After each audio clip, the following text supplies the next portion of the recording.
Dopamine dependency is crippling you. It is crippling most people, but you at least can listen.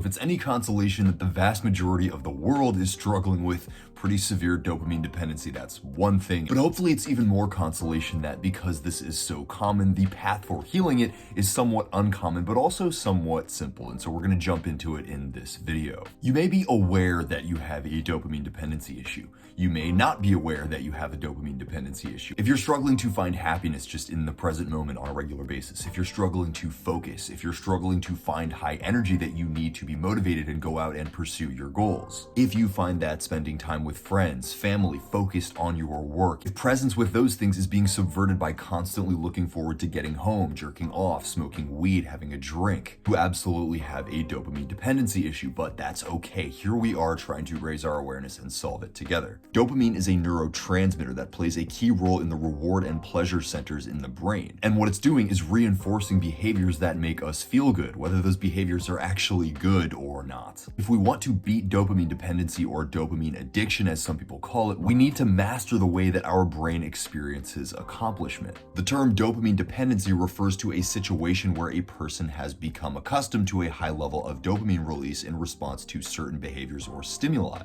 A person with a dopamine dependency issue is going to seek out these behaviors more frequently or in greater quantities to get that same response, right? That same level of satisfaction or pleasure. The behavior is going to become a priority, right? Often causing important areas of your life, like your relationships or your career, to be neglected. To the outside world, it seems almost unexplainable. Like, why would smoking weed or why would just sitting on your phone be more enjoyable, more fulfilling than spending time with your family or spending time with your significant other? Yeah, it sounds extreme if you haven't been through it, but think about something even as mundane as a social media addiction. You will find that you are in fact sacrificing the best potential version of yourself for this mindless pleasure-seeking activity. Now, before we go any further, I want to address that dopamine addiction or dopamine dependency is sort of a clickbait word for something that seems a little bit less intense than real addiction. But the reality is that the way that behavior loop stimulates your brain is almost the exact same way with just a regular, overall dopamine-seeking mind as it is to somebody that has a specific addiction for maybe one or two substances or specific behaviors. And so I want to acknowledge, right, dopamine plays a critical role, but it's not the only factor in addiction or any kind of compulsive behavior. If you think that you are struggling with a specific substance-based addiction, I recommend that you seek professional help. But even so, the intention of this video is to give you tools and the skills that you need to start to work on this for yourself. The first step is awareness. Now, I am a big fan of the Rich Roll podcast, and recently he had a guest on his show by the name of Dr. Judd Brewer. Judd Brewer is a doctor and addiction counselor, and when he was on the Rich Roll podcast, he talked about an experience that he had with people that were addicted to smoking cigarettes. The first step of their counseling, he has them go home and simply be aware of the process. He doesn't ask them to implement any strategies other than being as mindful as possible with the behavior. Now, many of these smokers were noticing minute details about the process that they're just not regularly aware of, right? The taste, the smell, the way that it makes their stomach feel, the way that it makes their throat feel. As they're practicing just raw awareness, right, sitting with the thoughts, sitting with the feelings, many of them come back to Dr. Brewer and say, I'm noticing just how much I hate smoking. Our brains are so deeply wired to just pursuing that feeling-based outcome that over time we completely tune out from all of the steps, all of the feelings, all of the thoughts that lead us to that subsequent outcome, right, that pleasure. So in the short term, you may find that there is a significant amount of ill-considered pain that happens on that road to receiving your pleasure. You may notice just how much you're putting off that pain or putting off the voices in the back of your head that are telling you, pleading with you even, to stop. Over the long term, that forced awareness will make this kind of mindless indulgence even more painful than it is pleasurable. Now, you are going to have to do more work over the long term, and I want to break this work down into a timeline that sort of separates efficacy and intensity. Both of those factors are going to be extremely important, but I think that it matters based on where you are at in your journey of overcoming this addiction. Efficacy refers to a behavior or a trajectory's ability to actually provide an effect in your life. Intensity just refers to how difficult it is, how much energy it's going to require of you. In the earliest stages of your journey, something like mindfulness is really important because you're starting to build a brand new identity that you're going to associate with long term, right? Breaking out of this identity of being an addict, a person that is constantly being sucked into high dopamine reward feedback behaviors. You start to become more mindful, you start to notice your behaviors, you start to naturally shift away from from those behaviors because you notice they're just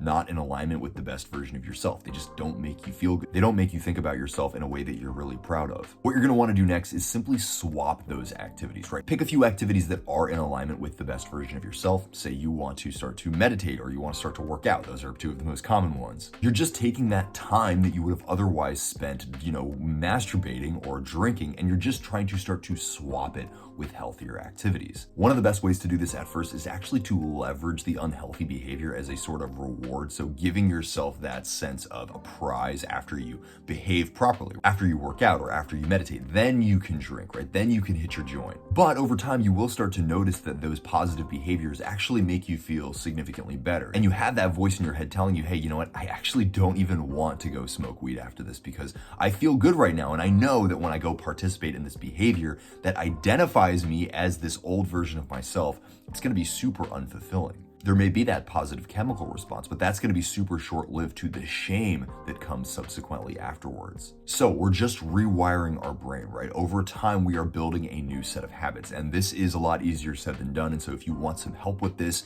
if you want some accountability with this, shoot me a DM on Instagram, sign up for a free coaching call below. This is what I do with people, right? Provide that accountability to help you shift your behaviors long-term. So the good habits feel good and the bad habits just aren't even attractive anymore. After we do this reprogramming, right? After we release from the grip of the bad habits, right? We're becoming consistent with the good habits. Now it's time to start doing the real deep work, right? The shadow work. And what we're gonna have to acknowledge is that there is trauma, right? There are thoughts, there are feelings that made us feel so deeply insecure, so hurt, that we started to look to these activities that numb us out, that take the attention away from the pain and put it on something external. It's really easy to build positive goals. It's really easy to build positive visions and say, this is where I wanna go, but not many of us are consistently leveraging fear, which is a powerful motivating tool to help us move in the right direction. And so as a little side activity here, there are 2 steps that you can take here. Number 1, write down the worst case scenario that you can imagine for your life 6 to 9 months from now, right? If everything continued going as poorly as it is going, or the worst elements of your consistent habits continued to play out unchecked, what would life look like, right? What would life become? And then the next step to that is to write down, what am I doing right now that is contributing to that, right? What habits, what behaviors, what thoughts, really what elements of my character are contributing to that? I know it's not the most savory thing, but sometimes creating that dark, nasty outcome vision that is, essentially an anti-vision is a really good way to motivate yourself. I'm not saying become a Sith Lord and constantly motivate yourself with fear, but it is powerful to use once in a while. Now, as we dig into our traumas and we dig into our past, we're going to start to notice those thoughts and feelings that we are so desperate to get away from. But sitting with those things, right, understanding those feelings is going to help us understand where this addiction came from and help us understand how we can avoid ever coming back to it again. I heard a really good clip from Teal Swan where she talks about the process of overcoming these dark feelings that drive you towards addiction. And one of the main things that she talked about was finding people that are willing to sit with you as you are going through those feelings, as you go through those painful feelings that you otherwise would have numbed out through addiction-based activities.